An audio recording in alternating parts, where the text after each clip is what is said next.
Umalis ka rito ngayon din. Maruming matanda. Sigaw ng aking manugang na babae, at pagkatapos ay hinila niya ako ng malakas sa buhok sa gitna ng kasalan. Sa harap ng mahigit 500 na bisita, lahat ng tingin ay nakatutok sa akin. At pagkatapos ay dumura ang kanyang ama ng tuwid sa aking mukha. Isang dura na mainit at maasim ang amoy. Ang aking anak ay hindi lamang walang ginawa upang pigilan sila, kundi pumalakpak pa at sumigaw na parang nanonood ng murang palabas sa entertainment.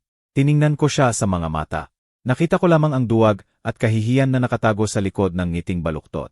Ang buong pamilya niya ay sumabog sa tawa, na akala nila ay mananatili ako roon, nanginginig sa tahimik, tulad ng dati. Ngunit sa pagkakataong ito ay kinuha ko ang aking cellphone. Tinawagan ko ang isang numero lamang. Sinabi ko ang isang pangungusap lamang. 15 minuto pagkatapos, ang buong kasalan ay nababalot ng kaguluhan. At iyon pa lamang ang simula. Huwag alisin ang inyong paningin, dahil ang katotohanan ay malapit ng ihayag. Ako, Esperanza Reyes Santos. Ako ang babaeng dating gumigising bago sumikat ang araw, upang magtosta ng kape sa kaldero ng luwad para sa aking asawa at anak. Ako ang nagburda ng pangalan ng aking anak sa mga napkin para sa hapunan. Nagbenta ako ng daan-daang churros sa palengke ng Lammerst upang makapag-aral siya sa universidad. At ngayon ay nakahiga ako sa sahig sa paanan niya. Ang boses ni Maria Clara, ang aking manugang, ay kasing lamig ng matalim na humihiwa sa hangin. Sumigaw siya habang hinila niya ako sa buhok pabalik ng sobrang lakas na halos mawalan ako ng balanse. Ngunit bago ko pa maunawaan ang nangyayari, isang dura na maligamgam at malagkit ang tumama sa aking mukha. Ang dumura sa akin ay si Don Roberto, ang ama ni Maria Clara. Nakasuot siya ng suit na seda.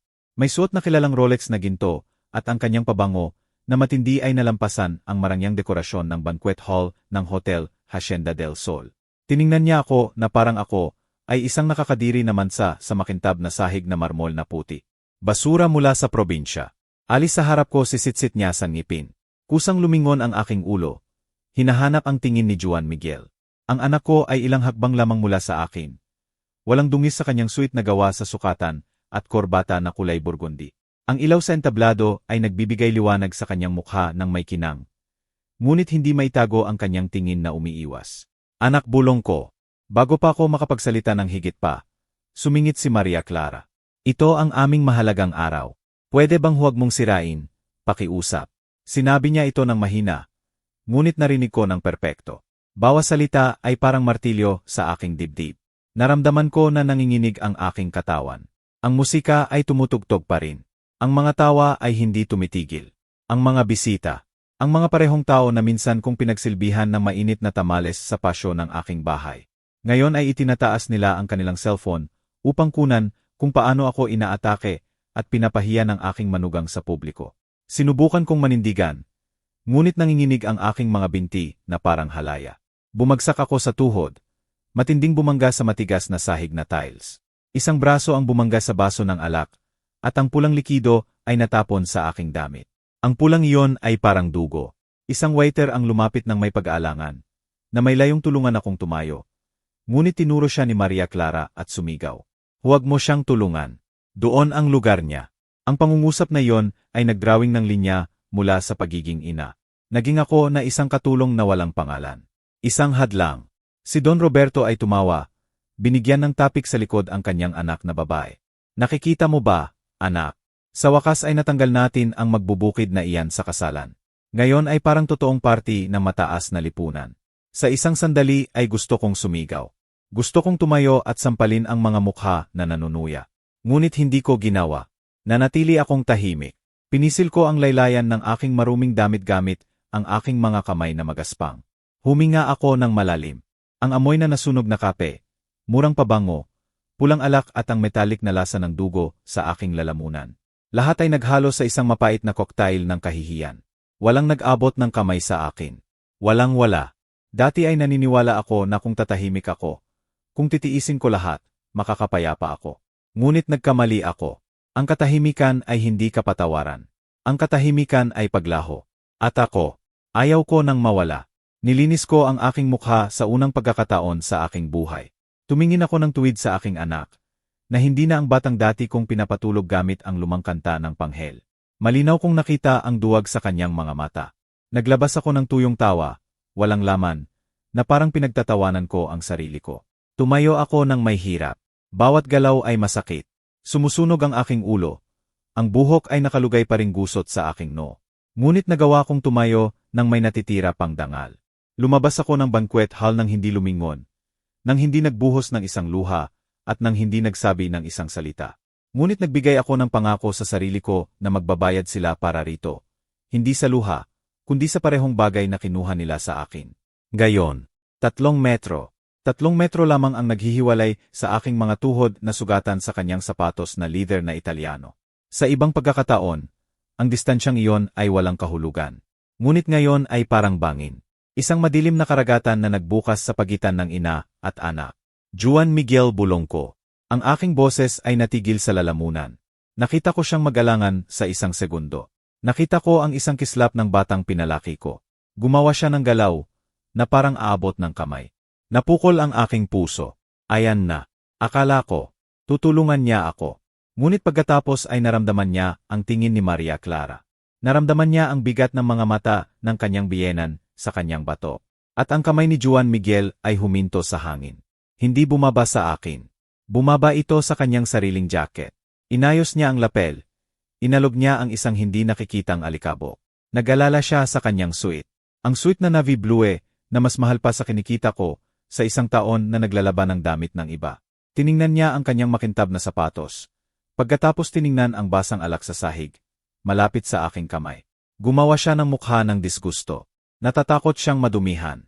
Natatakot siya na isang patak ng aking kasawian ay madumihan ang kanyang perpektong imahe. Lumapit siya ng kaunti, bahagyang yumuko sa akin. Matindi ang tibok ng aking puso.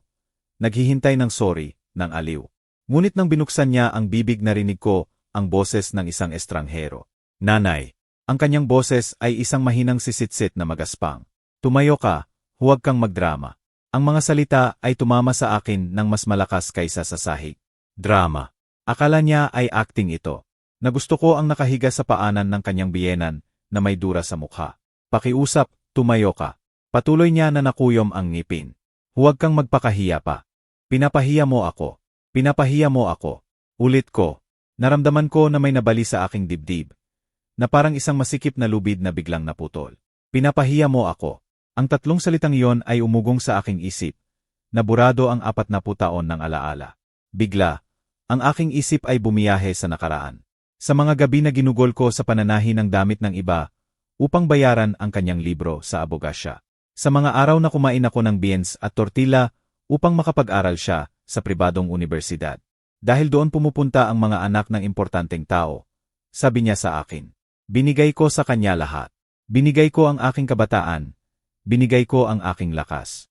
Ang aking mga kamay ay magaspang at basag dahil sa chlorin upang ang kanya ay malambot at makahawak ng mamahaling pen. At ngayon ginagamit niya ang edukasyong iyon.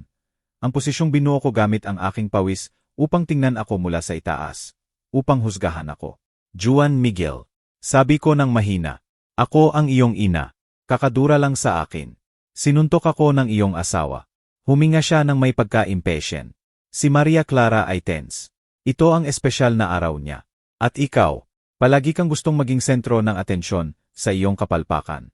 Kung hindi ka tumayo ngayon at umalis, isinusumpa ko na hindi ko ito mapapatawad. Tatay, galit na galit si Roberto. Tatay. Tinawag niyang tatay ang lalaking kakadura lang. Ang babaeng nagbigay sa kanya ng buhay. Tumingin ako sa itaas, sa kanyang mukha, perpektong ahit. At doon ko siya nakita. Totoo kong nakita. Ang lalaking nakatayo sa harap ko. Hindi si Juan Miguel. Ang aking Juan Miguel. Ang batang humahawak sa aking palda kapag natatakot, ay namatay na. Ang nasa harap ko ay walang laman na balat. Isang manika na nagsasalita gamit ang boses ng kanyang biyenan at gumagalaw ayon sa sinulid ng kanyang asawa. Ang matinding sakit sa aking dibdib ay nagsimulang magbago. Ang malalim na lungkot ay lumamig, tumigas. Tumigil itong maging bukas na sugat at nagsimulang maging bakal na peklat. Pinunasan ko ang luha gamit ang likod ng aking kamay, ng malakas. Ayaw ko nang umiyak. Ang umiyak ay para sa may pag-asang aliwin. At kakabigay ko lang ng pag-asang iyon. Si Juan Miguel ay nandyan pa. Tinitingnan ako ng may pagka-impatient. Gumagalaw ang paa ng rhythmic. Inaasahan niyang susunod ako tulad ng dati. Tulad ng inang sumisunod na palaging nagsasabi, anak. Ngunit may nagbago. Ang amoy na mamahaling pabango at hipokrisya ay nagpaikot ng aking tiyan. Gusto niyang tumayo ako upang iligtas ang kanyang imahe. Sige, tataas ako, ngunit hindi para sa kanya, hindi para sa kanyang reputasyon. Tataas ako para sa akin. Dahil kung mananatili ako ng isang segundo pa sa sahig na iyan sa kanyang paanan, mamamatay din ako. Ang pag-asa na ako ay mawawala magpakailanman. Inilagay ko ang mga palad ng aking kamay sa malamig na marmol. Masakit ang aking pulso, masakit ang kaluluwa. Ngunit itinulak ko. Itinulak ko laban sa sahig gamit ang lahat ng galit na inimpok ko. Lumuhod ako. Hindi ako tinulungan ni Juan Miguel. Isa pa siyang hakbang pabalik upang bigyan ako ng espasyo. Na parang natatakot siyang mahawa ng aking kahirapan. Dahan-dahan akong tumayo. Inayos ko. Ang damit na kulay abo ng may dangal. Hinaplos ko ang gusot na buhok at pagkatapos ay itinaas ang baba. Tumingin ako ng tuwid kay Juan Miguel sa mga mata. Inaasahan niyang makita ang kanyang inang talunan. Inaasahan niya ang sorry. Ngunit nakita niya ang tingin ng isang babaeng kakagising lang. Huwag mag-alala, Juan Miguel, sabi ko. Ang aking boses ay hindi na nanginginig. Mababa, ngunit matatag. Hindi ko sisirain ang iyong kinabukasan. Parang nakahinga siya ng maluwag. Naglabas ng hangin. Akala niya nanalo siya. Sige, sabi niya habang inaayos ang korbata. Ngayon umalis ka. Lumabas ka sa side door. Tumango ako, ngunit habang lumiliko siya upang bumalik sa kanyang asawa, akala niya resolved na ang problema. Ang aking isip ay bumiyahe pabalik. Kailangan kong magbalik tanaw. Kailangan kong maunawaan kung paano tayo nakarating dito upang magkaroon ng lakas na gawin ang kailangan kong gawin. Ang batang pinalaki ko ay nawala na. At ngayon, sa harap ng estrangherong ito, alam kong tapos na ang aking katahimikan. Upang maunawaan kung bakit ako nakahiga sa sahig na pinahiya at nag-iisa, kailangang ibalik ang oras. 10 minuto lamang. 10 minuto bago ang suntok. 10 minuto bago tanggihan ako ng aking anak. Lahat ay parang perpekto. Sobrang perpekto para maging totoo. Nasa sandali ng toos. Ang MC, isang lalaki na may boses na parang radio announcer, ay tinawag ako sa stage. At ngayon sabi niya na umugong sa speakers. Ilang salita mula sa ina ng groom. Si Ginang Esperanza. Naalala ko na nanginginig ang aking mga binti habang umaakyat sa 3 hagdan papunta sa main table.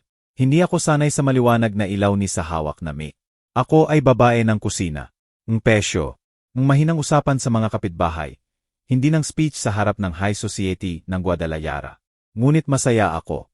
Alam ng Diyos na masaya ako. Tinitingnan ko si Juan Miguel at nakikita siyang elegante, successful. Tinitingnan ko si Maria Clara at kahit sa kanyang mga pang-insulto sa preparations, akala ko maganda siya na parang prinsesa sa fairy tale. Kinuha ko ang crystal glass na inabot sa akin.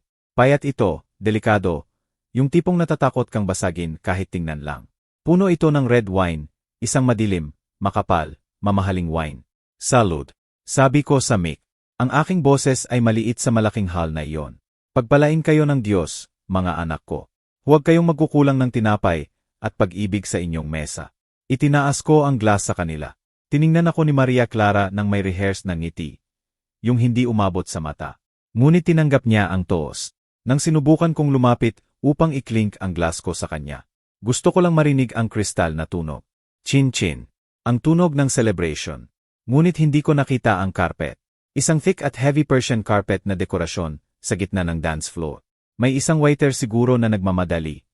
Nag-iwan ng bahagyang nakaangat na gilid. Isang invisible fold para sa aking pagod na mata. Nahuli ang takong ng aking sapatos. Isang sandali lang. Isang maldito sandaling binago ang aking buhay.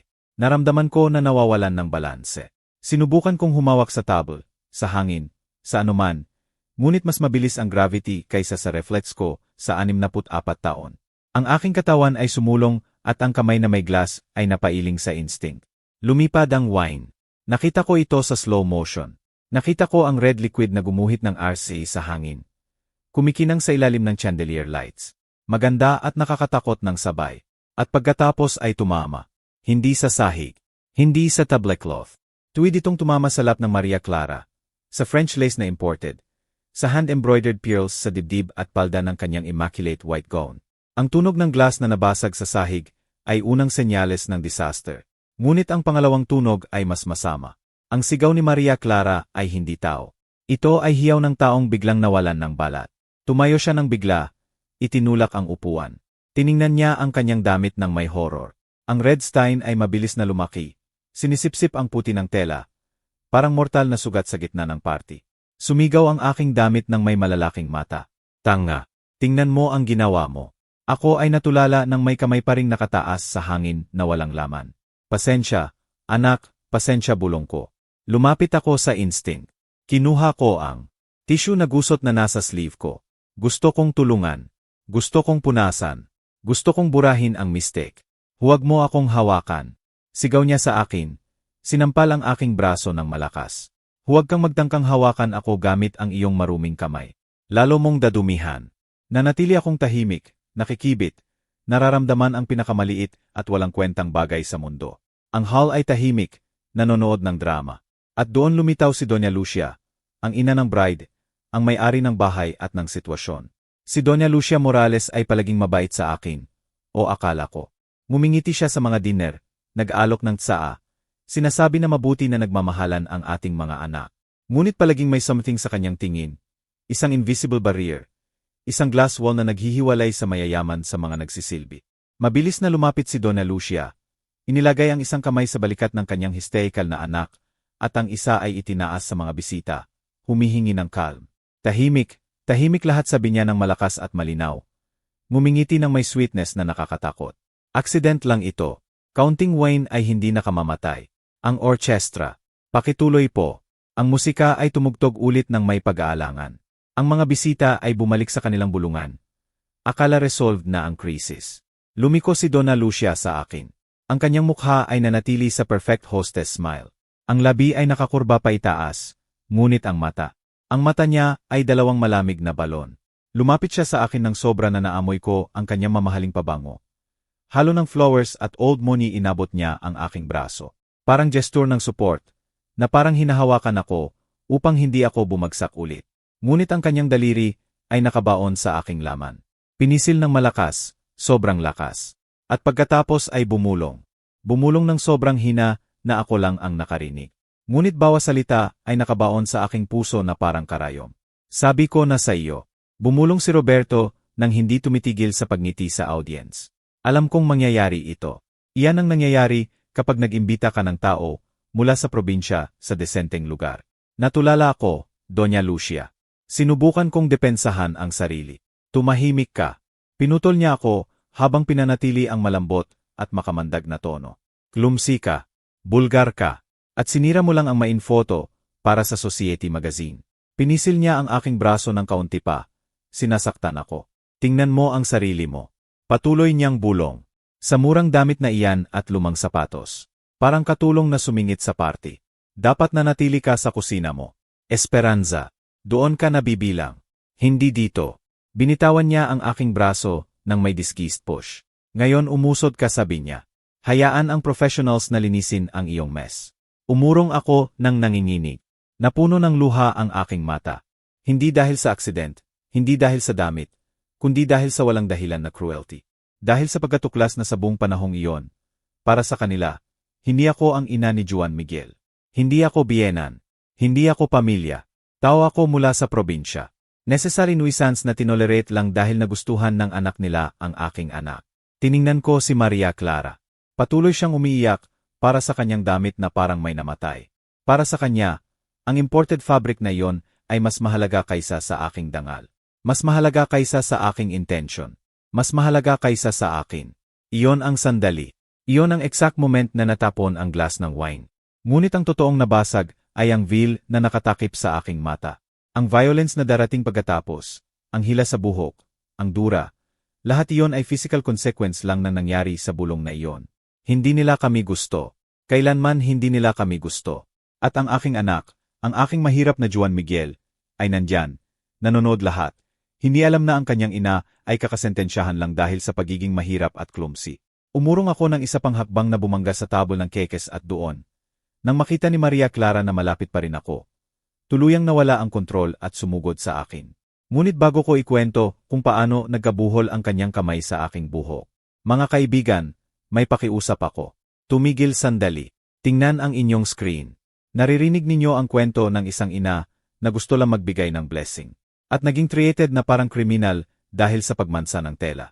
Kung kayo, tulad ko, ay naniniwala na walang style ng Wayne, gaano man kamahal, na nagbibigay katwiran sa pagpapahiya sa isang matanda, kung naniniwala kayo na ang respeto sa ina ay mas mahalaga kaysa sa lahat ng French lace sa mundo, pakilik po ang video na ito. Ngayon at mag-iwan ng comment sa baba na may frase nandito ako sa ina. Kailangan kong basahin kayo. Kailangan kong malaman na hindi ako baliw. Kailangan kong malaman na hindi ako nag-iisa na iniisip na pinalaki ko ang aking anak ng sobrang pag-ibig at kulang sa disiplina at dahil doon binabayaran ko ito. Ang inyong support ang nagbibigay lakas sa akin upang ikwento ang ginawa ko pagkatapos. Dahil maniwala kayo, hindi ako nanatili umiiyak sa sulok magpakailanman. Tumayo ako. Inayos ko ang damit. Akala ko tapos na ang pinakamasama. Akala ko sa pagbabalik ng composure ay makakaalis ako ng may dangal. Baka makakaupo sa table sa likod na invisible hanggang matapos ang party. Ngunit nagkamali ako. Ang cruelty ay walang bottom. Si Roberto Morales, ang ama ng bride, ay hindi satisfied sa pagdura sa akin. Gusto niyang burahin ako. Pinunasan niya ang kamay sa linen napkin, na parang ako ay bakterya at tiningnan ang aking anak. Juan Miguel, sabi niya. Ang boses ay tuyo, authoritative, na parang foeman na kausap ang trabahador. Ayusin mo ito ngayon. Kumurap si Juan Miguel ng nervous. Tatay Roberto, umalis na siya. Hindi mo ba naiintindihan? Pinutol siya ni Roberto na tinuro ang exit door ng bigla. Ayaw ko siya dito. Ayaw kong huminga siya ng paihong hangin ng aking mga bisita.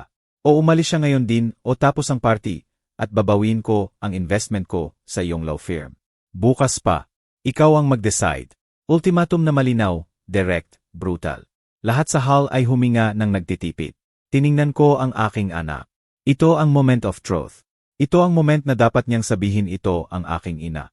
Kung umalis siya, umalis din ako. Ngunit hindi ito inisip ni Juan Miguel.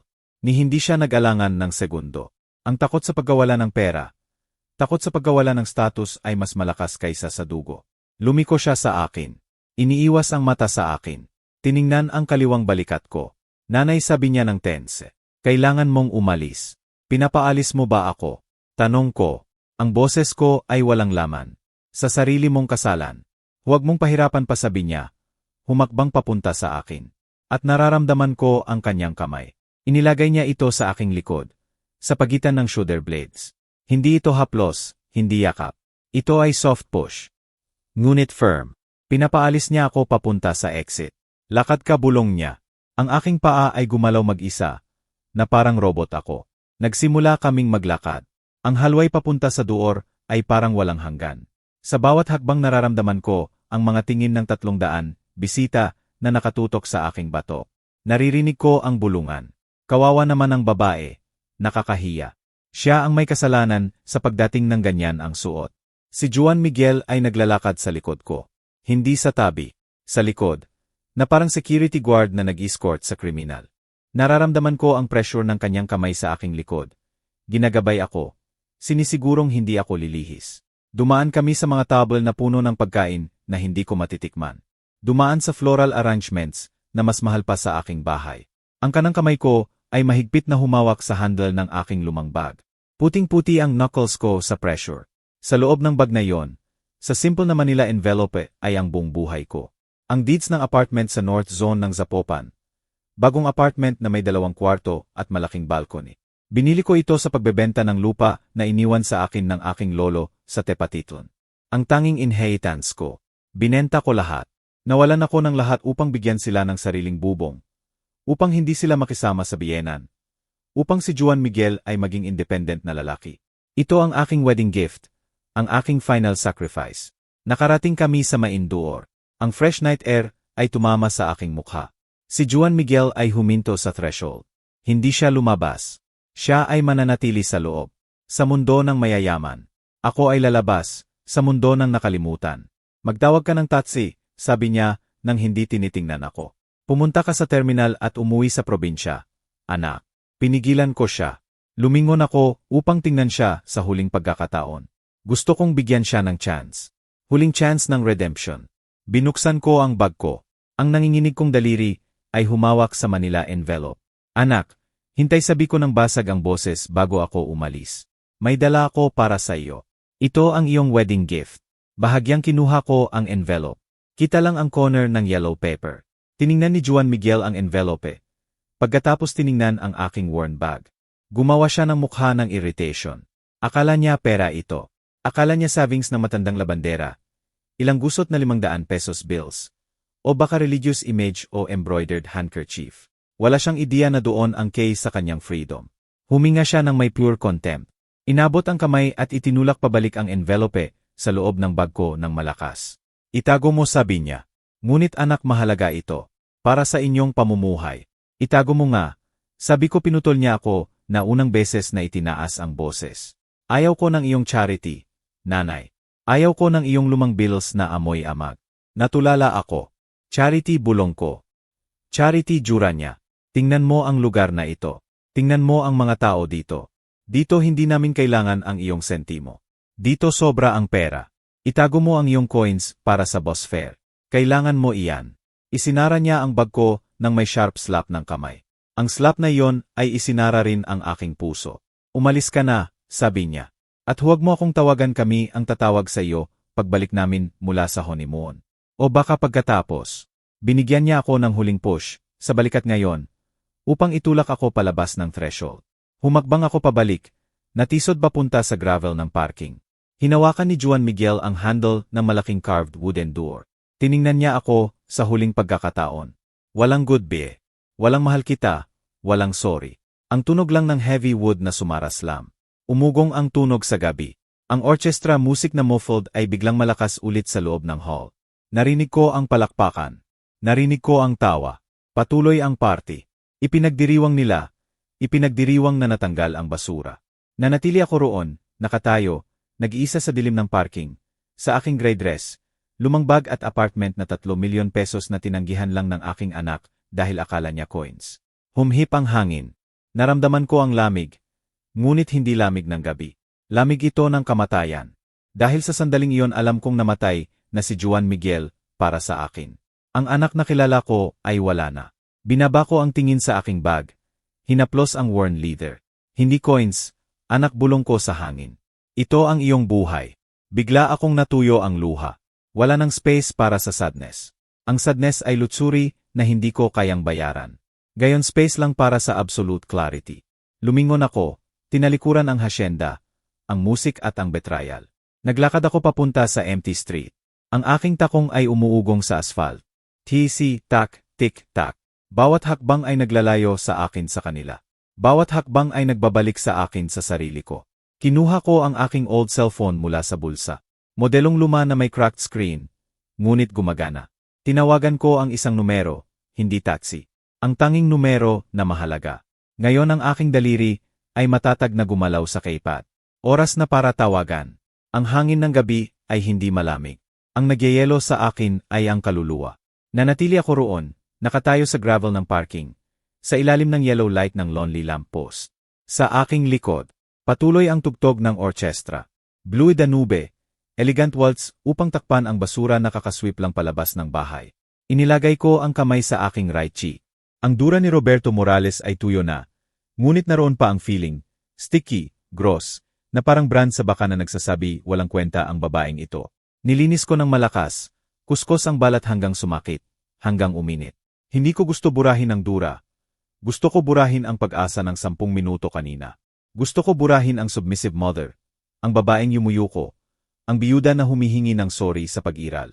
Hinaplos ko ang buhok, binuksan ang natitirang hairpins na hindi pa nahila ni Maria Clara.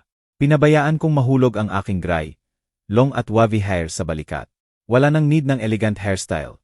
Wala nang need magpretend. Tiningnan ko ang aking mga kamay. Ang mga kamay na kinamumuhian ni Juan Miguel dahil magaspang. Pinisil ko ang kamao, naramdaman ang strength sa daliri. Paehong strength na ginamit ko sa paguskos ng sahig. Pagbuhat ng timba ng tubig upang buhayin ang buong pamilya nang mamatay ang asawa ko. Kailan ko nakalimutan kung sino ako? Kailan ko pinayagan na ilang expensive suites at flashy surnames ang magpawala ng loob sa akin? Ako si Esperanza Reyes Santos. Galing ako sa Red Earth ng Jalisco Highlands. Ang aking ama ay lalaking hindi yumuyuko sa sinoman. Ang aking kapatid na si Simon ay pinakarespetadong tao sa kanyang community. At ako, gusto ko na maging ahas. Hinaplos ko ang lumang bag ko. Doon pa rin ang Manila envelope. Ang deeds ng apartment. Sabi ni Juan Miguel Charity ito. Sabi niya hindi niya kailangan ang sentimo ko.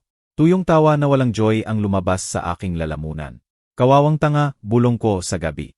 Akala niya ang power ay nasa credit card ng biyenan niya. Hindi niya alam na ang true power ay dito. Sa paper na kinamuhian niya nang hindi tinitingnan. Ang apartment ay hindi lang sa pangalan niya. Sa amin pareho na may lifetime usufruct clause sa akin. Protection na pinilit ng notary sa akin just in case. Salamat sa notary. Ang sadness na nararamdaman ko kanina ay nawala. Lumipad ito sa hangin at pinalitan ng calm. Dangerous calm, cold, metallic. Sabi nila ang galit ng ina ay parang storm. Ngunit ang disappointment ng ina, iyan ay eternal winter. Kinuha ko ang aking cellphone. Cracked ang screen. Ngunit malinaw ang numbers sa dilim. Hinanap ko ang contact. Simon, kapatid na Simon Reyes, aking kuya. Ang lalaking nagbenta ng baka para bayaran ang university ni Juan Miguel. Ang lalaking nagtrabaho mula araw hanggang araw upang walang kulang sa aking anak. Si Simon, na tumanggi pumasok sa kasalan dahil sabi niya hindi clean ang mga taong iyan. Esperanza, tinitingnan tayo mula sa itaas.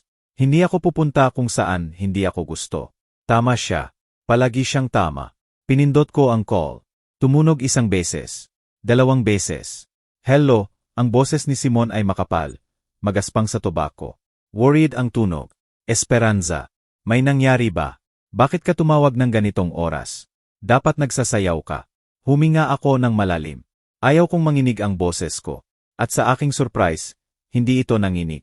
Simon, sabi ko, ang aking boses ay unrecognizable. Malalim. Authoritative.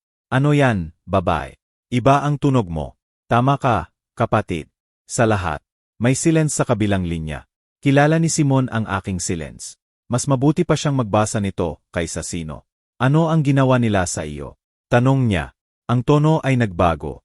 Hindi na worry. Contained threat na. Pinapaalis nila ako. Simon, pinapaalis ako sa kasalan. Pinatalsik ako ni Juan Miguel sa kalye. Sinuntok ako ng asawa niya. Dumura sa mukha ko ang biyenan niya. Narinig ko ang bagay na bumagsak sa kabilang linya. Siguro ang coffee cup ni Simon. Pupuntahan ko yan, grow niya. Papatayin ko ang walang utang na loob na yan. Hindi ko siya pinigilan. Ayaw ko ng violence, Simon. Hindi tayo tulad nila. Hindi tayo bababa sa suntukan. Ano gusto mong gawin ko?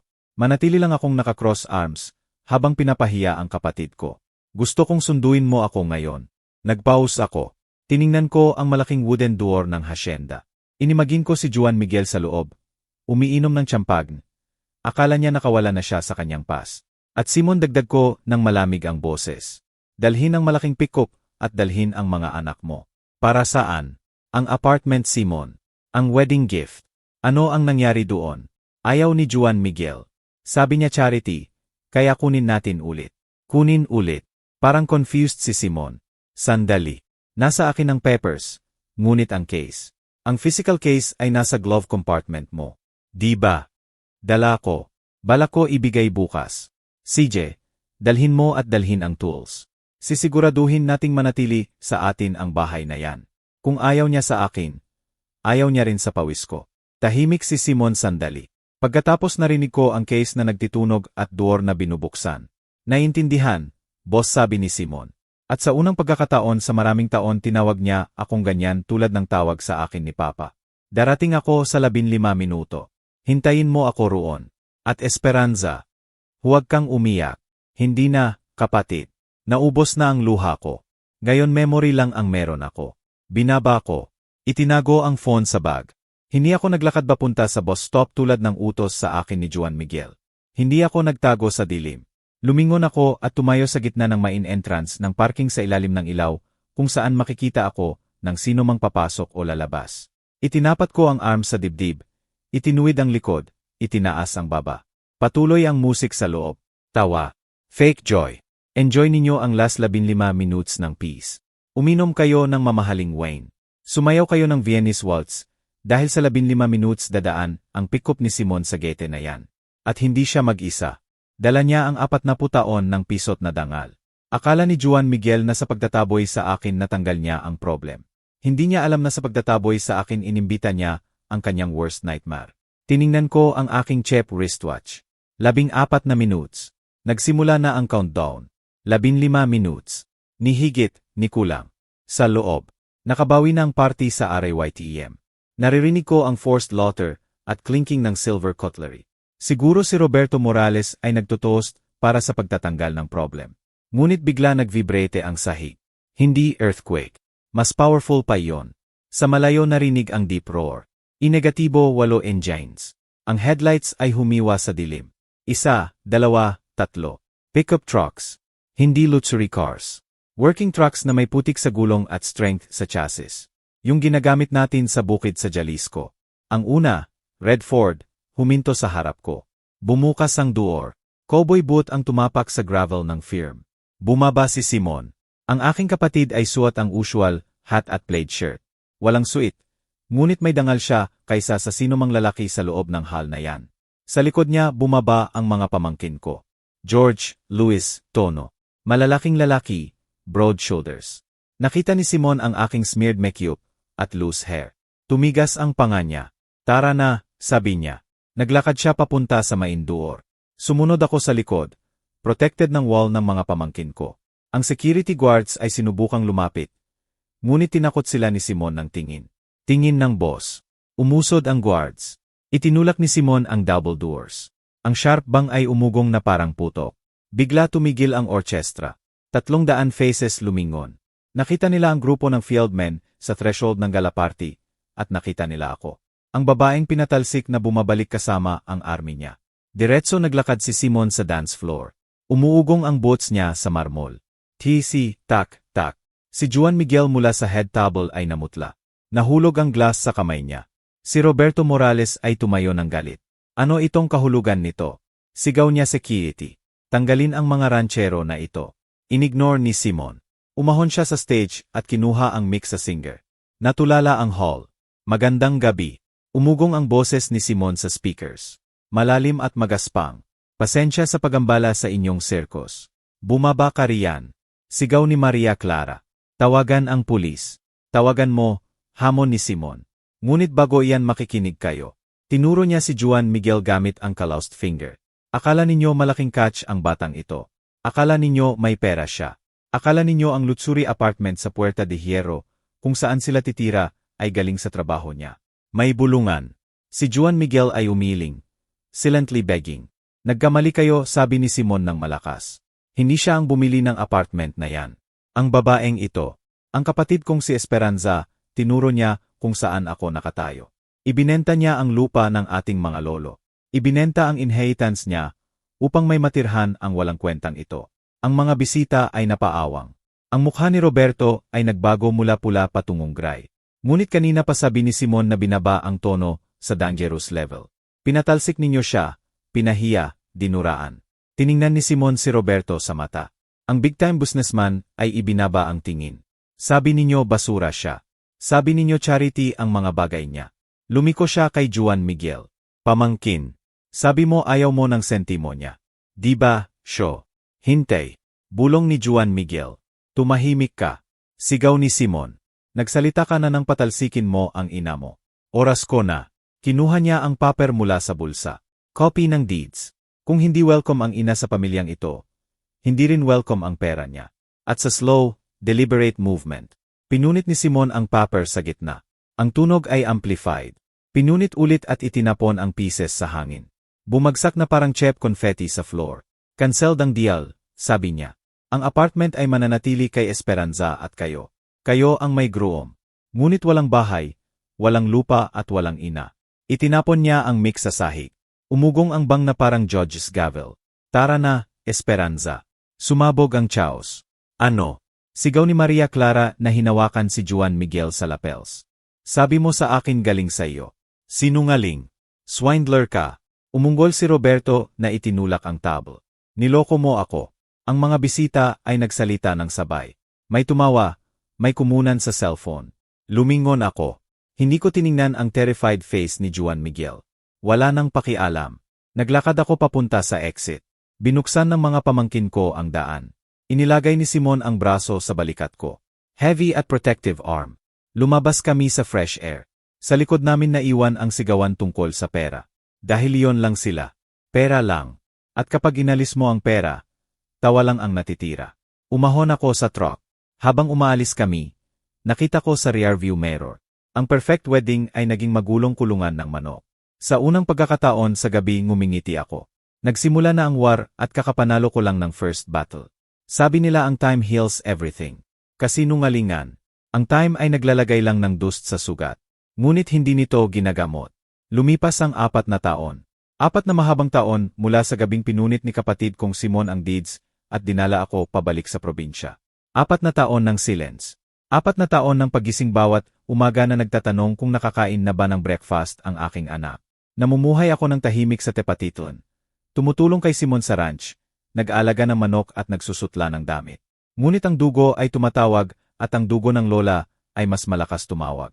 Nalaman ko mula sa kapitbahay na ang aking apo, si Little Santiago, ay 3 taon na, 3 taon. At hindi ko pa alam ang tawa niya, hindi ko alam ang kulay ng mata niya. Nakita ko lang siya sa stolen photos sa social media na ipinakita ng mga pamangkin ko. Sa umagang iyon gumising ako, bago sumikat ang araw. Hindi ako makakapayag na manatili lang. Nasaktan ang pride ko bilang ina. Ngunit buhay pa ang pag-ibig ko bilang lola. Matigas na parang damo na tumutubo sa bato. Nagluto ako ng mole. Hindi ordinary mole. Ang special family mole. Yung 3 araw ang preparation. 2 araw ang paggiling ng chili sa metete. Tinimpla ng sesame at almonds. Favorite dish ito ni Juan Miguel nung bata pa. Nanay, ang mole mo ay lasang fiesta, sabi niya, habang dinidilaan ang daliri. Akala ko baka lang, ang lasa ng childhood niya ay magpalambot sa stone heart niya. May dala rin akong package na balot sa brown paper. Sa loob ay sweater. Tinahi ko ito sa mga gabi ng winter.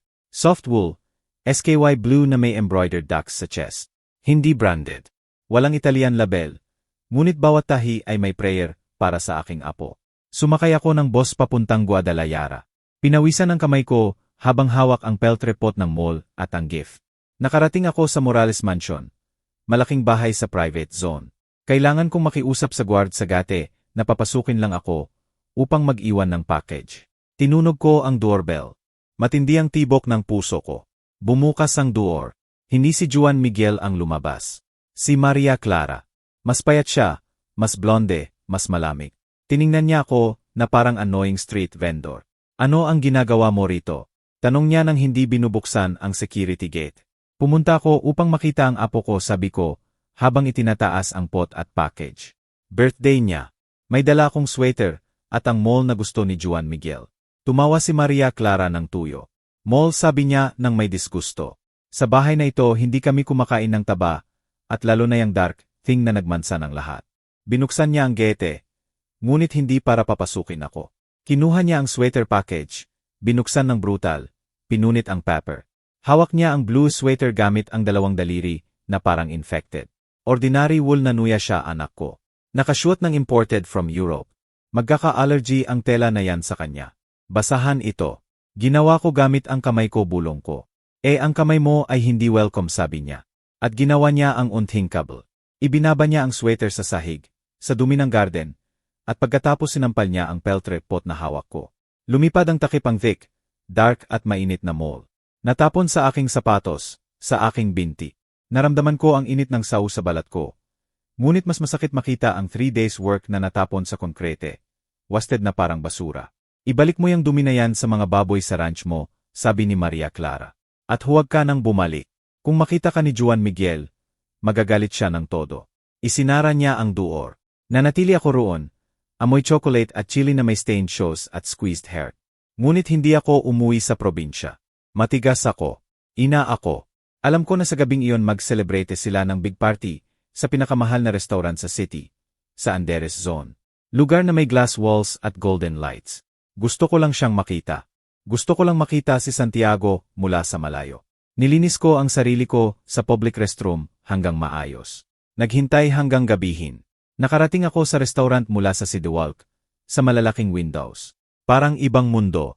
Warm, bright world. At doon ko sila nakita. Nakita ko si Roberto Morales na itinataas ang glass, tumatawa ng malakas.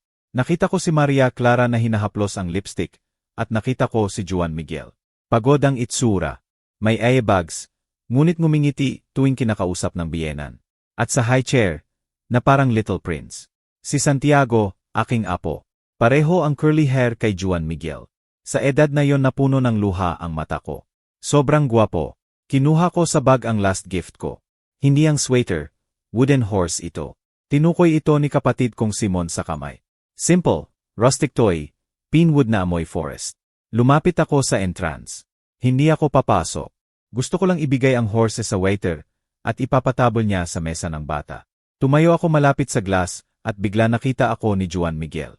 Nagtagpo ang tingin namin sa glass. Ngumiti ako. Sad smile. SLY. Itinaas ko ang wooden horse upang makita niya na parang sabi tingnan mo. Anak. Para sa bata mo naghintay ako ng reaction. Naghintay akong lalabas siya. Naghintay na sa isang segundo, maalala niya kung kanino siya nagmula. Ngunit terror ang dumaan sa mukha niya. Tiningnan niya si Roberto. Tiningnan si Maria Clara. Wala pang nakakakita sa akin. Siya lang. At sa halip na lumabas upang yakapin ako, gumawa siya ng seg. Tinawag niya ang lalaking naka-black suit sa door. Security guard. Guarura. Tinuro niya ako gamit ang daliri ng may panik, at pagkatapos inilagay ang daliri sa bibig na humihingi ng silence. Tumango ang guard at lumakad papunta sa akin. Malaking lalaki. Ginangsabi niya ng matigas ang boses. Bawal kayo dito. Gusto ko lang iwan ito. Para sa apo ko. Sinubukan kong ipaliwanag. Nagrereklamo ang EI clients sa mga namamalimos. Pinutol niya ako. Hindi ako pulubi. Ina ako niya. Hindi niya ako pinatapos. Hinawakan niya ang braso ko ng malakas. Nakabaon ang daliri sa aking old skin. Umalis kayo. Grunt niya. Hinila niya ako. Dinrag ako palayo sa window. Palayo sa light. Bitawan ninyo ako. Sigaw ko. Itinulak niya ako papunta sa gilid ng street. Natisod ang paa ko sa curb. Bumagsak ako. Bumagsak ako sa tuhod sa cold cement. Lumipad sa kamay ko ang wooden horse at gumulong sa sahig. Nabali ang isang paa. Nagsimula ang ambon na manipis, malamig, na humahalo sa shem mula sa sahig. Itinaas ko ang tingin sa window. Si Juan Miguel ay nandyan, nakatalikod sa akin. Hindi na tumingin palabas. Nakita ko siyang kumuha ng bottle ng wine. Nakita ko siyang yumuko ng serval upang punan ang glass ng biyenan. Nakita ko siyang tumawa sa joke na siguro hindi nakakatawa sa kanya. Nakita niya akong dinrag na parang hayop. Nakita niya akong bumagsak at tinalikuran niya ako. Para sa kanya ako ay visual nuisance. Stein sa kanyang crystal landscape. Pinulot ko ang broken horse, nyakap sa dibdib. Doon, sa ilalim ng ulan, may namatay ng tuluyan sa loob ko. Ang pag-asa na babalik ang aking anak. Nawala ito. Ang unconditional love. Yung sinasabi na hindi nawawala sa mga ina. Nagyelo. Hindi ko na nararamdaman ang sakit. Empty immense ang nararamdaman ko. At sa empty na yon ipinanganak ang new certainty. Si Juan Miguel ay hindi na aking anak. Puppets lang siya ng laman at buto. At ang puppets ay walang hair. Ang luha natin ay kamukha ng ulan. Ngunit mas masakit. Humalo ang luha ko sa dirty water ng sidewall.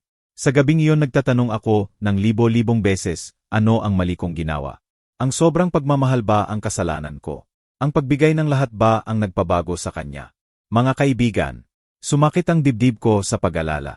Kung naririnig ninyo pa, kung medyo sumikip ang inyong heart sa image ng ina na nakahiga sa kalye, habang ang anak ay nagtutuos ng tiyampag, tulungan ninyo ako. Isulat ang number 1 sa comments.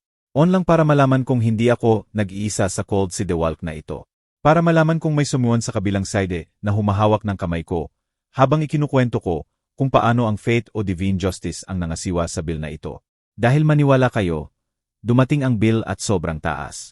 Inaasahan ko ang inyong ones. Ang presence ninyo ang strength ko upang ikwento ang ending.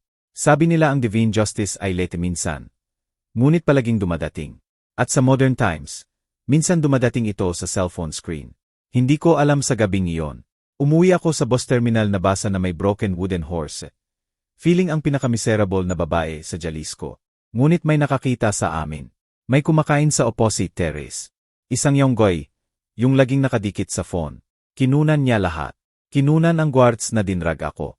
Kinunan kung paano ako bumagsak sa tuhod. Kinunan kung paano si Juan Miguel. Ang sarili kong anak. Tinalikuran ako upang magpatuloy sa wine. At ang pinakamahalaga, kinunan ang mukha ko na basa ng luha at ulan, habang niyayakap ang broken toy. Kinaumagahan, nang magising ako sa ranch ni Simon, nagbago ang mundo. Ang mga pamangkin ko ay tumakbo papunta sa akin. Tita, tingnan mo ito. Sigaw nila nang malaki ang mata. Inilagay ang phone sa mukha ko. Doon ako, sa TikTok video na may 3 million views na. Ang title sa red at yellow letters ay Millionaire Businessman Humiliate Grandma sa Andes. Outrageous. Binasa ko ang comments. Libo-libo, thousands ng strangers na depensa ako. Ang liit ng pagiging tao niyan. Paano nila magawa yon sa matanda? Kilala ko yan. Si Juan Miguel ang lawyer. At ang biyenan ay si Roberto Morales, may-ari ng import company. Walang sinumang makikipag-away sa ina. Mga walang modo. Galit ang Mexico. At kapag galit ang Mexico, hindi pinapatawad. Ngunit hindi lang iyon. Parang snowball na gumugulong pababa. Ginawa ng internet ang magik niya. Mas magaling pa sa FBI ang users. May isang guest sa Cursed Wedding 4 na taon na ang nakalipas ang naglabas ng old video. Ang video ni Simon na pinipunit ang deeds. Ang video kung saan nakikita si Maria Clara na sumisigaw para sa damit niya habang nakahiga ako sa sahig. Pinagdugtong nila. Hindi na isolated incident. Sagana ito ng cruelty. Sumabog ang social media. Ang hashtag Justice for Grandma ay naging no. Isa trending. Nagsimula ang tao na bombahin ang company pages ni Roberto. Magnanakaw. Abuser. Huwag bumili roon ang phone sa opisina ni Roberto Morales. Ang phone niya ay hindi tumitigil tumunog. Ngunit hindi clients. Journalists. Activists. Business partners na nagka-cancel ng orders. Sinabi sa akin pagkatapos na sa umagang iyon bumagsak ang stocks ng kompanya ni Roberto. $1 million contract sa US firm ay cancelled sa tanghali dahil sa ethics at moral clauses. Ang pera, ang Diyos na sinasamba nila ay iniiwan sila. At si Maria Clara. Si Maria Clara. Ang unang daga na tumatalon kapag lumulubog ang barko. Nang makita niyang gumuho ang perfect socialite image niya, ginawa niya ang pinakamagaling niyang gawin magsinungaling. Nag-post siya ng video sa Instagram stories. Walang makyup, tearful eyes, siguro fake tears ginagawang victim ang sarili. Kaibigan, devastated ako, sabi niya nang nanginginig ang boses. Wala akong alam. Si Juan Miguel ay controlling man. Natatakot akong kontrahin siya. Siya ang nagtalsik sa ina niya. Gusto ko siyang tulungan palagi. Ngunit tinatakot niya ako. Ang kapal ng mukha na siya mismo. Siya. Ang humila ng buhok ko. Siya. Ang nagtapon ng sweater ng apo ko sa basura. Ngayon ibinabato niya lahat ng blame sa asawa upang iligtas ang sarili. At si Juan Miguel, aking poor at stupid na anak, naiwan mag-isa sa storm. Sa hapon na yon, pumunta siya sa office ng biyenan. Akala niya maayos nila. Akala niya sa press release at kaunting pera matahimik ang tao. Pumasok siya sa office ni Roberto.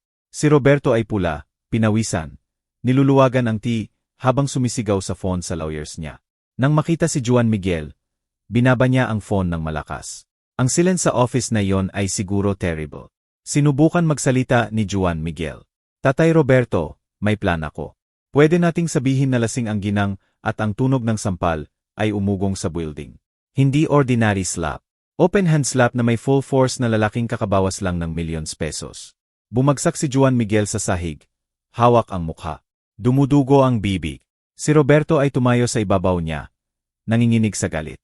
Tumahimik ka, gago. Umunggol si Roberto dahil sa iyo. Lahat ito dahil sa iyo. Tiningnan siya ni Juan Miguel nang may takot. Ginawa ko ang gusto mo. Pinatalsik ko siya. Dinala mo ang iyong misery sa bahay ko. Sigaw ni Roberto habang sinisipa ang briefcase ni Juan Miguel. Dahil sa maldita mong ina mula sa probinsya. Nawala ang Texas contract. Ang apelyido ko ay basura na dahil sa pakikipag-ugnay sa iyo. Lumapit si Roberto sa desk at kinuha ang paper. Fired ka. Ano? Hindi makapaniwala si Juan Miguel. Ngunit ako ang legal director. Asawa mo ako. Wala ka na sentensya ni Roberto. Si Maria Clara ay kausap na ng divorce lawyers. Umalis ka na. Ngunit ang bahay, ang kotse. Bahay ko yan. Company car yan. Lahat akin. Dumating ka rito na walang-wala at aalis ka na walang-wala. Pinindot ni Roberto ang intercom button. Security. Tanggalin ang taong ito at check na walang dalang clip man lang. Dinrag si Juan Miguel palabas ng glass building. Pareho kung paano ako dinrag palabas ng restaurant. Tinitingnan siya ng employees. May tumawa, may kumunan sa cellphone. Doon siya na may ripped shirt, split lip at walang pera sa bulsa. Expelled mula sa artificial paradise na ginawa niya sa betrayal. Ang karma ay hindi revenge. Ang karma ay mirror. At kakakita lang ni Juan Miguel sa reflection niya. Samantala, sa ranch, tinitingnan ko ang video sa phone ng pamangkin ko. binabasa ang support comments, hindi ko nararamdaman ang joy. Ang ina ay hindi natutuwa sa sakit ng anak, kahit deserve niya.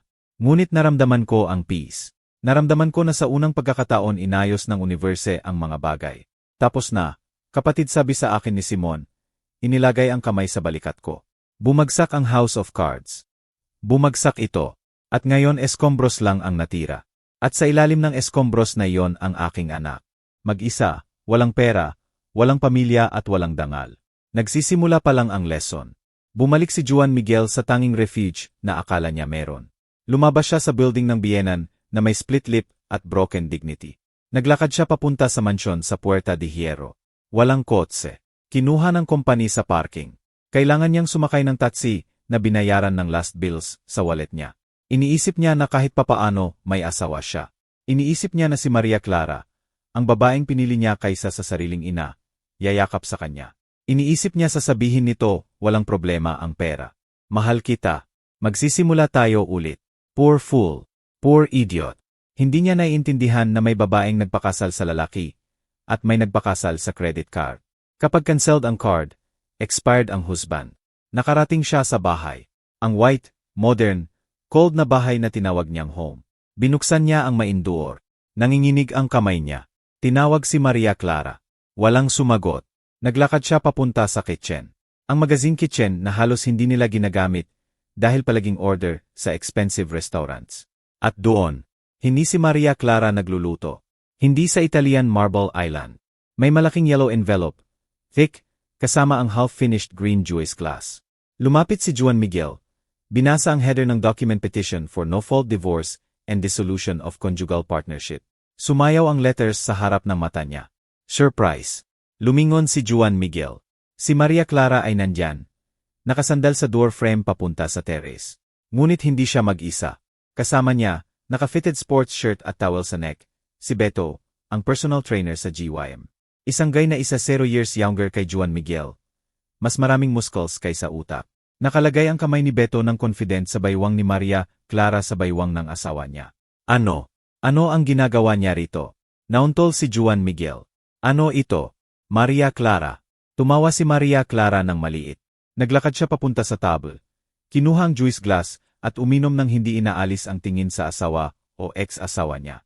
Tinutulungan ako ni Beto mag-relax, sabi niya, nang may cynicism na nagyayelo ng dugo. Stressful ang araw ko sa skandal na ginawa mo. Ako. Humakbang si Juan Miguel pasulong. Niloloko mo ako sa kanya ngayon. Kakabawas ko lang ng trabaho. Sinuntok ako ng tatay mo at deserve mo, sabi niya. Shrugging shoulders. Sinira mo ang image ko, Juan Miguel. Ginawa mo akong logging stock ng buong Mexico. Nakita mo ba ang comments sa Instagram? Tinatawag akong witch, tinatawag akong gold digger. Depensahan kita. Sigaw ni Juan Miguel. Nagsimula ang luha ng frustration.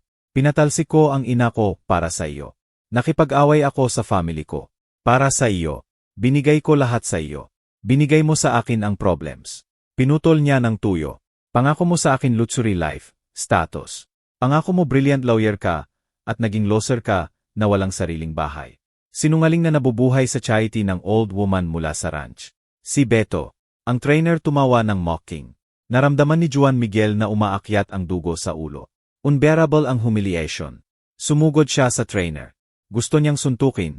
Gusto niyang sirain ang mukha. Ngunit si Juan Miguel ay deskman. Si Beto ay waitsman. Hindi man lang nag-effort ang trainer. Itinaas lang ang isang kamay. Itinulak si Juan Miguel sa chest at ibinagsak sa sahig. Nadulas si Juan Miguel sa polished floor at bumagsak na nakaupo. Pathetic. Talunan. Huwag mong pahirapan pa. Lisensyado, sabi ni Beto. Nanunuya sa title niya. Tiningnan ni Maria Clara si Juan Miguel sa sahig ng may indefense na parang old furniture na estorbo na.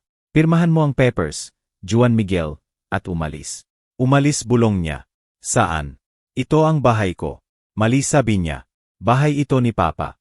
Company car yan. Frozen ang bank accounts. Wala kang anything. Dumating ka rito na walang dala at aalis ka na walang dala. Tsaske niya ang daliri. Nakalimutan ko. Naglakad siya sa hallway at hinila ang 2 big black garbage bags na ginagamit sa garden waste. Itinapon niya sa paanan ni Juan Miguel. Yan ang damit mo, chep suits mo, sapatos mo, lahat. Pinapaalis mo ba ako na parang basura? Tanong ni Juan Miguel nang basag ang boses. Sobrang laki ng irony na masakit huminga. 4 na taon na ang nakalipas pinatalsik niya ako. Ang ina niya, gamit ang kamay sa likod. Worried sa what people think ngayon. Ang asawa niya ang nagtataboy sa kanya sa plastic bags. Niyakap ni Juan Miguel ang bags. Nawala ang pride, nawala ang dignity. Fear lang ang natira. Pure fear ng domesticated animal na biglang nasa jungle. Lumuhod siya. Ang anak ko lumuhod sa babaeng iyan. Maria Clara, please pakiusap niya. Umiyak ng todo. Huwag mo itong gawin. Mahal kita. Maayos ko ito. Makakahanap ako ng bagong work. Wala akong pupuntahan. Walang pera. Walang anyuan. Gumapang siya ng kaunti papunta sa kanya. Sinubukang hawakan ang hem ng sports pants niya. Please, love ko. Huwag mo akong iwan sa kalye. Umurong si Maria Clara upang hindi niya mahawakan. Ang mukha niya ay nagdisgusto talaga. Paehong disgusto na tiningnan niya ako sa araw ng kasalan. Ang pathetic mo, sabi niya. Yumuko siya ng kaunti. Inilapit ang mukha sa kanya. Ang mata niya ay kumikinang sa malis. Sabi mo wala kang pupuntahan, bulong niya. Pretending to think. Pagkatapos ngumiti. Cruel smile. Bakit hindi ka pupunta sa nanay mo? Natulala si Juan Miguel. Pumunta ka sa kanya, patuloy ni Maria Clara. Enjoying every word. Pumunta ka, umiyak sa palda ng matandang yan na nagtitinda ng churros sa probinsya. Sigurado akong tatanggapin ka niya. Ang mga ina ay forgiving everything, di ba? Ibinaba ni Juan Miguel ang ulo. Hintay, sabi ni Maria Clara na inilagay ang kamay sa bibig na fake surprise. Nakalimutan ko ang small detail. Tumayo siya at tiningnan siya mula sa itaas na parang insect. Pinatalsik mo siya, pinahiya mo siya. Pinayagan mong dumura sa kanya, si Papa, tumawa siya. Cold at sharp law. Siguro hindi ka rin niya gusto. Juan Miguel, mag-isa ka, completely alone. Tiningnan ni Maria Clara ang trainer. Beto, tanggalin ang basura, please. Hinawakan ng muscular man si Juan Miguel sa collar ng shirt. Itinaas na parang ragdoll at itinulak papunta sa door. Itinapon ang 2 black bags. Pagkatapos natisod si Juan Miguel at bumagsak sa cobblestone entrance. Isinara ang mansyon door ng may sharp bang. Parehong tunog ng 4 na taon na ang nakalipas. Nanatili si Juan Miguel na nakaupo sa ibabaw ng garbage bags niya. Tinitingnan ang closed door. Nagsimula ang ulan. Parang gusto ring manuya ng langit sa kanya. Walang work, walang asawa, walang bahay. At ang pinakamasama, walang ina. Tiningnan niya ang empty street at sa unang pagkakataon sa adult life niya. Alam ni Juan Miguel Reyes kung ano ang true cold.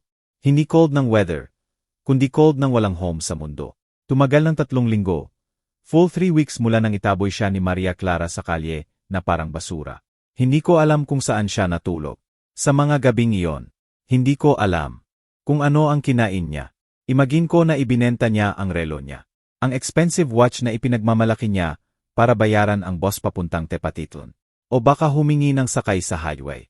Nalaman ko dahil nagsimulang tumahol ang mga aso sa ranch. Ngunit hindi galit ang tahol. Inisi. Kilala ng aso ang amoy ng dugo. Kahit rotten na dugo. Midnight na. Natutulog na si Simon na mahinang humihilik sa kwarto niya. Ngunit gising ako. Palaging nararamdaman ng ina kapag may disaster na kumakatok sa door. Narinig ko ang dragged steps sa gravel. Heavy, tired steps. Pagkatapos ang knock sa wood. Weak knock, walang strength. Tumayo ako mula sa upuan ko. Hindi ako tumakbo. Ang pag-asa ng 4 na taon na ang nakalipas ay tatakbo ng deskalzo upang buksan. Worried, anxious. Ngunit wala na ang babaeng iyon. Dahan-dahan akong naglakad papunta sa window na view sa porch. Bahagyang inusod ang kurtain.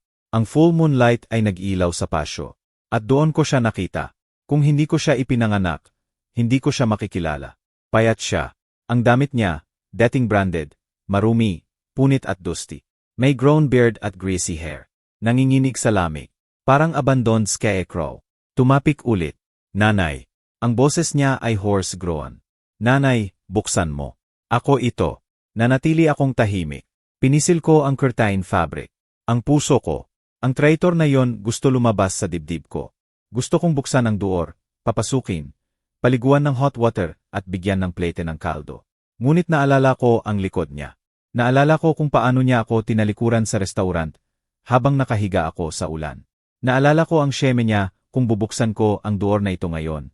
Hindi ko siya ililigtas. Kondena ko siyang manatili sa parehong useles. Binuksan ko ang window ng kaunti. Ang metal grill ang naghihiwalay sa amin. Itinaas niya ang tingin. Ang mata niya ay sunken, red mula sa iyak. Nanay, umiyak siya nang makita ako. Nanay, patawarin mo ako. Tama ka. Which si Maria Clara. Kinuha niya lahat sa akin. Wala akong pupuntahan.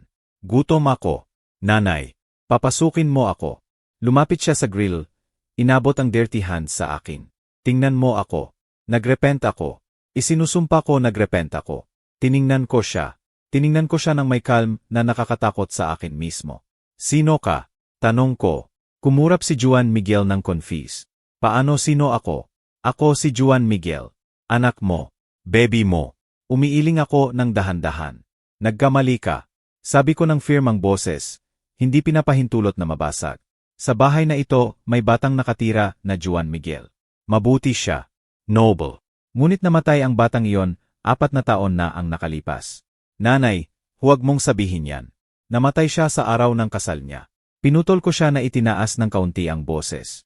Namatay siya sa araw na pinayagan niyang dumura ang stranger sa mukha ng ina niya. Namatay siya sa araw na mas pinili niya ang clean, sweet kaysa depensahan ang babaeng nagbigay sa kanya ng buhay. Bumagsak si Juan Miguel sa tuhod sa lupa. Nagsimulang umiyak ng malakas na parang maliit na bata. Nagkamali ako. Tangang tao ako. Ngunit dugo mo ako. Hindi mo ako pwede iwan dito sa labas. Lamig. Lamig, ulit ko. Nararamdaman mo ang lamig, Juan Miguel. Naranasan ko rin ang lamig. Sobrang lamig sa parking ng hasyenda na iyon nang isinara mo ang duor sa mukha ko. Naranasan ko ang lamig sa sidewalk. Sa Anderes nang pinatalsik mo ako gamit ang guards mo. Sorry, sorry. Sigaw niya habang sinasampal ang lupa. Sa sandaling iyon, biglang bumukas ang maindoor. Malakas. Lumabas si Simon. Ang kapatid ko ay may hawak na old shotgun sa isang kamay. Bagaman nakatutok sa sahig sa kabilang kamay ay may raw wool blanket, yung ginagamit sa kabayo. Natakot si Juan Miguel. Akala siguro barilin siya ng tiyo niya. Tiningnan siya ni Simon ng may contempt. Ngunit may infinite sadness din. Tumayo ka, utos ni Simon. Tumayo si Juan Miguel, nanginginig. Siyo Simon, tulungan mo ako. Sabihin mo sa nanay ko na papasukin niya ako. Hindi tiningnan ni Simon ang window. Sobrang respeto niya sa akin. Alam niya lesson ko ito. Hindi bubuksan ng ina mo ang door na yan, sabi ni Simon ng tuyo. Ang bahay na ito ay para sa lalaki, hindi para sa duwag. At nawala mo ang right na tapakan ang clean ground na ito noon pa. Itinapon ni Simon ang blanket. Nahuli ito ni Juan Miguel ng clumsy. Doon sa likod ang old van, tinuro ni Simon sa dilim ng backyard, kung saan nagtatago ng tools at fertilizer. May leaks ang roof, ngunit mas mabuti kaysa kalye. Ang barn. Tanong ni Juan Miguel, hindi makapaniwala. Gusto mo akong matulog doon, kasama ng tools na parang hayop? Yan ba o umalis ka sa bundok kasama ng coyotes? Sabi ni Simon habang lumiliko. Ikaw ang mag-decide, lisensyado. Natulala si Juan Miguel. Tumingin ulit sa window na hinahanap ako. Nanay, talaga bang papayagan mo akong matulog doon? Tiningnan ko siya sa mata at sinabi ang pinakamahirap na salitang binigkas ko sa buhay ko. Kung gusto mong kumain bukas, Juan Miguel, kailangan mong kitain ito. Dito hindi namin pinapakain ang parasites. Isinara ko ang window, hinila ang kurtain. At doon lang, nang hindi na niya ako makikita, bumagsak ako sa sahig. Nakasandal sa wall at tinakpan ang bibig upang hindi marinig ang hikbi ko. Narinig ko ang paa niya na dahan-dahang lumalayo papunta sa barn. Narinig ko ang creak ng old wooden door doon sa labas. Sumakit ang kaluluwa ko. Parang inagaw ang puso ko. Ngunit alam kong necessary.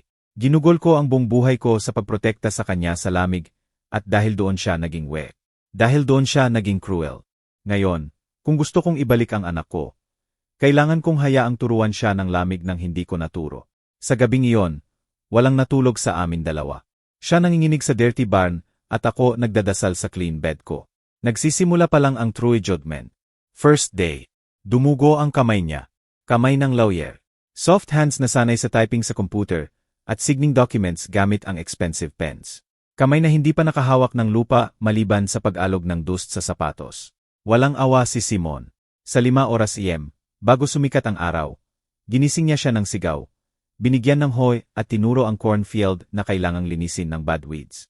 Kung hindi ka magtrabaho, walang kain, sabi ng kapatid ko. Tinitingnan ko siya mula sa kitchen window. Nakikita ko ang anak ko sa rib-branded shirt niya. Hinahampas ang dry soil ng clumsy. Pinawisan ng todo, nagrereklamo. Sa kalagitnaan ng umaga itinapon niya ang hoy, at umupo umiyak sa ilalim ng araw. Ang heart ko bilang ina gusto tumakbo. Gusto kong dalhan ng cold lemonade glass. Gusto kong sabihin na, anak, pahinga.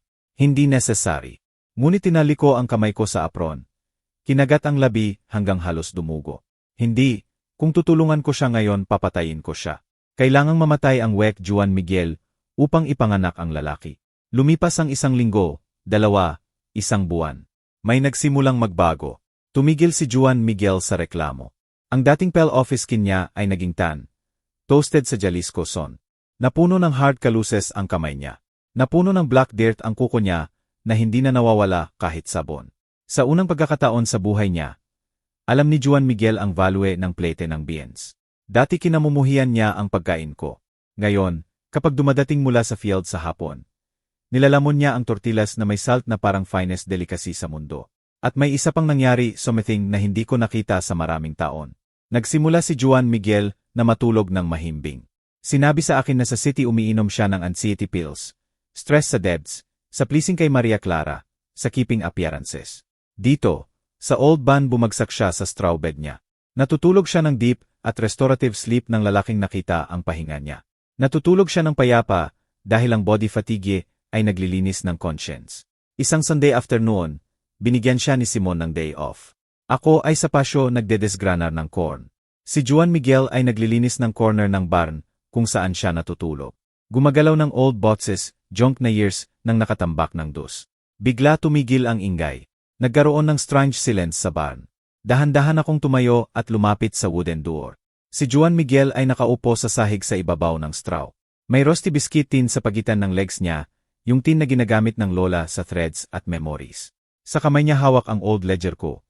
School notebook na blue cover kung saan isinusulat ko ang bawat piso na kinikita ko sa labada at plansa. At sa loob ng notebook ay folded yellow paper. Age. Ang receipt ng sale ng lupa ng lolo ko. Nakita ko siyang magbasa. Nakita ko ang mata niya na dumaan sa amount. Small amount para sa rich, ngunit huge para sa amin. Nakita ko siyang magbasa ng dete. 2 weeks before his wedding at nakita ko siyang magbasa ng note na sinulat ko sa margin. Sa aking siya kihanduriting para may bubong ang anak ko at hindi siya magpapakaabuso sa sinuman. Sa buong pag-ibig ko, nanay, bigla niyang hinila ang hangin, na parang sinuntok sa tiyan. Nagsimulang manginig. Hindi ito tantrum CRY na ginawa niya nang itaboy siya ni Maria Clara. Hindi CRY ng takot nang dumating siya sa door ko. Silent, deep, heartbreaking CRY ito. Inilagay niya ang notebook sa dibdib. Nyakap ng mahigpit. Dinumihan ang blue cover ng dirty fingers niya sa lupa. Yumuko siya sa sarili, encogindos, rocking back and forth. Nanay, bulong niya sa loneliness ng barn. Nanay, ano ang ginawa ko? Sa wakas naiintindihan niya. Sa wakas naiintindihan niya na ang dirty money na kinamuhian niya ay pawis ko. Na ang charity ay buong buhay ko na ibinigay sa paper. Naiintindihan niya na habang siya nahihiya sa akin dahil mahirap ako. Ginawa ko ang sarili kong mahirap upang siya ay maging rich. Nakasandal ako sa door frame. Isang lonely tear ang gumulong sa pisngi ko. Ngunit sa pagkakataong ito, hindi dahil sa sakit. Dahil sa relief. Nabali ang shell. Natunaw ang pride sa pawis at luha. Itinaas ni Juan Miguel ang tingin at nakita ako. Hindi siya nagtago. Hindi niya pinunasan ang mukha. Tiningnan niya ako ng may red, swollen ngunit clean na mata. Sa unang pagkakataon sa 4 na taon, nakita ko ang anak ko. Ang true. Walang sinabi. Walang humingi ng sorry. Sobrang words. Ibinalang niya ang ulo. Ashamed, ngunit humble. Wala rin akong sinabi. Lumingon ako at bumalik sa kitchen. Nagserve ako ng plate ng hot chicken caldo. Steaming. Nilagyan ko ng glass ng fresh lemon water. Lumabas ako sa pasyo at iniwan ang tray sa entrance ng barn. Hindi pumasok. Kain ka, sabi ko ng malambot. Bukas may harvest. Tumango siya. Kinuha ang spoon gamit ang kalaust at shakihan niya. Sa hapon na yon, sa ilalim ng orange SKY ng tepatiton, alam kong bumalik ang anak ko. Hindi ang successful lawyer. Hindi ang trophy husband, kundi si Juan Miguel. Ang aking Juan Miguel. Ang lalaking kailangang mawala, lahat upang makita ang sarili niya.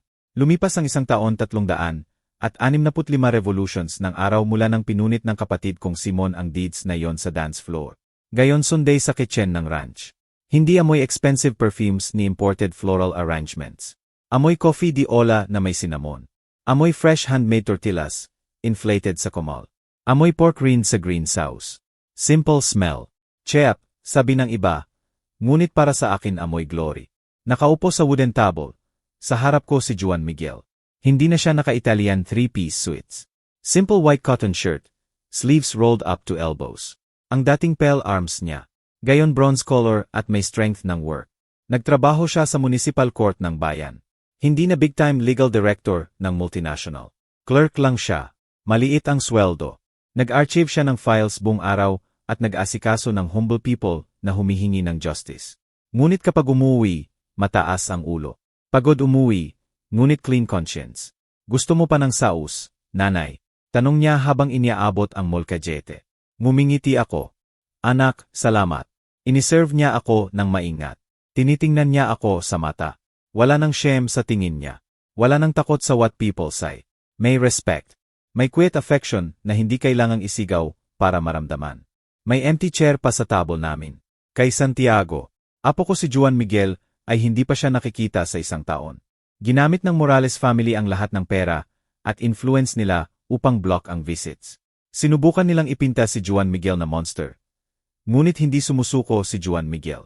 Ngayon alam niya ang law mula sa baba at nakikipaglaban hindi sa bribe tulad ng dati, kundi sa patience, peppers, truth. Kahapon sinabi niya sa akin hindi mahalaga gaano katagal. Nanay, isang araw malalaman ni Santiago kung sino ang tatay niya at malalaman na naghihintay ang lola niya na may bagong wooden horse. Maniwala ako sa kanya dahil ang lalaking gumigising sa 5 oras para magtrabaho sa lupa ay lalaking marunong maghintay. Natapos kaming kumain. Si Juan Miguel ang nag-ayos ng plates at naghugas. Makita ang anak ko, ang lisensyado, na may hands full of soap suds, nagsascrub ng dishes ng walang reklamo, ang greatest trophy ko. Lumabas kami sa porch. Pababa na ang araw sa fields ng Tepatitlon. Nagpipinta ang SKY ng orange at violet. Ang red earth ng Jalisco Highlands ay kumikinang sa magical afternoon light. Sa malayo, ang rose ng blue agave ay umaabot na parang quiet sea. Naupo kami sa old rocking chairs. Ang creak ng wood ay kasabay ng song ng crickets. Tinitingnan ko ang anak ko at iniisip ang lahat ng nawala namin upang makarating dito. Nawala ang luxury house. Nawala ang status. Nawala ang friends na nandyan lang sa good times. Ngunit nakuha namin ang something na hindi mabibili ng pera ni Roberto Morales. Freedom. Mga kaibigan na nakikinig hanggang dito, gusto kong sabihin sa inyo something. Something na natutunan ko sa luha at sakit. Sa lahat ng ina na nakikinig, natutunan ko na ang pagmamahal sa anak ay hindi ibig sabihin cover ang mistakes niya. Hindi ibig sabihin takpan ang faults niya upang hindi siya magdusa. Mali ang pagmamahal ko kay Juan Miguel sa maraming taon. Binigay ko lahat ng madali at dahil doon gumawa ako ng monster. Minsan ang greatest love ay hayaang bumagsak sila, hayaang bumangga sa hard ground, hayaang makaramdam ng lamig dahil sa ground lang natututo tumingala. Ang lamig lang nagtuturo na pahalagahan ang warmth ng home. Huwag matakot sabihin no, huwag matakot isara ang door. Minsan ang pagsara ng door ang only way upang buksan ang mata nila at sa mga anak. Sa mga lalaki at babae na swerte na buhay pa ang ina nila. Tingnan ninyo si Juan Miguel. Kailangan niyang mawala ang millions niya, kotse, trophy wife at important surname upang makita ang conscience niya. Kailangan niyang matulog sa barn upang magising. Huwag kayong maging tulad niya. Huwag maghintay na mawala lahat. Ang family ang only safety net na hindi nabibreak kapag bumagsak ka. Ang world sa labas ay cruel. Pinapatawad ka ng bosses. Pwede kang iwan ng partners para sa GYM trainer. Ang pera ay nawawala ng mabilis. Ngunit ang ina palaging nandyan. Kahit isinara niya ang door, nasa kabilang side siya, nagdadasal para sa iyo. Huwag palitan. Eternal love para sa momentary applause. Ang wedding dress ni Maria Clara. Ang French fabric na 100,000 pesos na dahilan ng humiliation sa akin. Siguro nakatago na sa box na yellow na at forgotten. O baka itinapon na sa basura. Natatapos ang parties. Napapatay ang lights. Nalalanta ang beauty. Ngunit ang hot sauce plate ni nanay. Ang lasa na iyan mananatili sa soul magpakailanman. Natatapos na ang araw sa likod ng Agave Hills. Lumalamig ang hangin. Tumayo si Juan Miguel at inilagay ang blanket sa balikat ko. Pumasok ka na. Nanay sabi niya ng malambot. Nagsisimula ng lumamig. Hinawakan ko ang kamay niya. Ang kalaused hand niya. Ang honest hand niya. Anak, sabi ko. Pumasok tayo. Pumasok kami sa bahay. Bahay namin. Maliit, luma, ngunit puno ng dignity. Isinara namin ang door. Ngunit sa pagkakataong ito, walang naiwan sa labas. Nandito lahat ng kailangan. Ako si Esperanza Reyes Santos. Pinahiya nila ako. Dinuraan, pinatalsik sa kalye. Ngunit ngayon, habang natutulog ako sa ilalim ng roof na nakuha ko ulit sa sarili kong strength, alam kong ako ang pinakamayaman na babae sa mundo dahil nakuha ko ulit ang anak ko. At iyan, mga mahal na kaibigan, iyan ay mas mahalaga kaysa sa lahat ng buildings sa Guadalajara. Salamat sa pakikinig sa kwento ko.